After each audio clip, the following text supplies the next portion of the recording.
Hi, I'm Dr. Sangeeta Amladi and I'm going to talk to you today about pigmentation.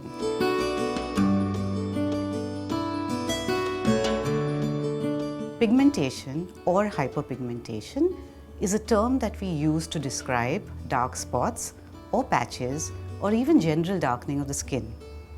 In the upper layers of the skin, we have certain cells which are pigment cells and are called melanocytes, and these produce a certain pigment called melanin. This is evenly distributed in the skin and gives all of us the color that we normally possess. We can get darkening of the skin due to many factors, both external and internal, at any time in our lives. The most common external cause of pigmentation is ultraviolet radiation or sunlight, and one of the commonest internal causes is hormones, especially in women. Any of these factors can increase the pigment cells in the skin or actually activate the cells to produce more melanin.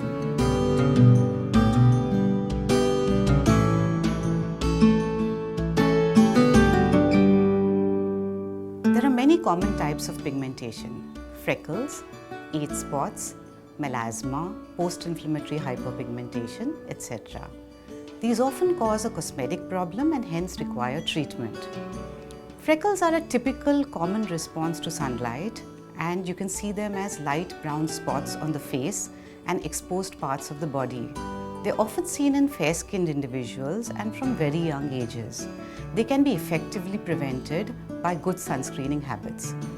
Age spots, also called lentigines, are darker spots, and these are often seen as we grow older after the ages of 40.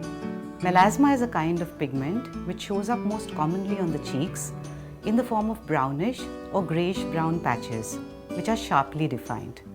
They can also come up on the forehead and on the chin. Two main factors causing melasma are sunlight and hormones, and it is more common in women. Very often, melasma appears either during or post-pregnancy. Often we find pigmentation being left behind after we develop boils or other infections, eczemas, other allergies, injuries, etc. on the skin, and this is something that we call post-inflammatory hyperpigmentation. It gets left behind because there is some inflammation in that part of the skin.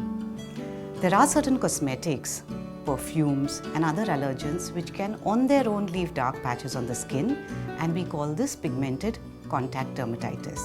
Another common cause of patchy pigmentation is aging itself, and this is because of the effect of ultraviolet radiation or sunlight on the skin. We often see that beginning with unevenness of tone, a little bit of patchy dark spots, and an alteration in texture, so the skin gets a bit rougher. This we can prevent to a large extent through good sunscreening habits, which we should adopt at a very young age in life. Last but not the least, dark circles, those dark patches that we see below our eyes. Very often they're familial, but different factors such as age itself, stresses, allergies, dry skin can aggravate the appearance. The problem with dark circles is that they make us look dull and tired.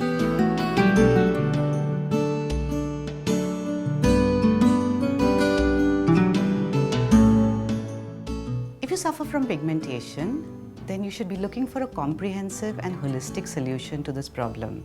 There are many different kinds of products, topically prescribed medications, and chemical peels, which when combined together can help us get rid of your superficial pigmentation. Ideally, this should be customized for you by your dermatologist after a detailed evaluation of your specific skin concern, and then deciding the best possible way to address it. If we need something deeper, then there's a specific laser called the Q-switch Nd:YAG laser, which is very safe and effective and specifically targets the melanin in the skin without affecting the neighboring areas and leaves your skin clear and flawless.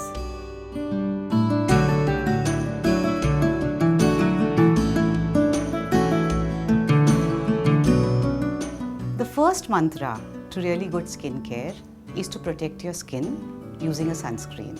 You can use a sunscreen of SPF 15 to 30, could be even higher. However, what is more important is how you apply it. A sunscreen needs to be applied in a thin film across the face and the exposed areas of the body, and then left on for 15 to 20 minutes so that it can settle in. If you tend to sweat a lot, you may need to reapply this every 2 to 4 hours. And of course, you should apply a sunscreen even if you're indoors, because the ultraviolet radiation or even the visible light which is indoors can also affect your skin and cause pigmentation. A good cleansing regime is very important to keep your skin clean. Choose a cleanser which is formulated for your skin type: dry, oily or normal. You can use this twice or thrice daily. If your skin is oily, you can add a toner for deeper cleansing. After cleansing your skin, you need to hydrate, and this can be done using a moisturizer. In the daytime, your sunscreen itself can be this moisturizer. At night, you can use a night cream containing vitamin C, and this will also help to keep your pigmentation at bay. A balanced diet, good sleep, and adequate exercise is very important in keeping your skin healthy. Incorporate foods in your diet which are rich in vitamin C and sun-protecting agents like beta-carotenes and antioxidants.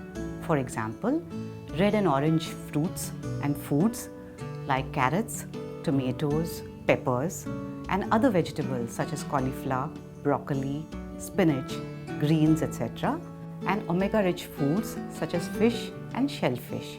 And above all, relax, de-stress, fill your lives with positive energy.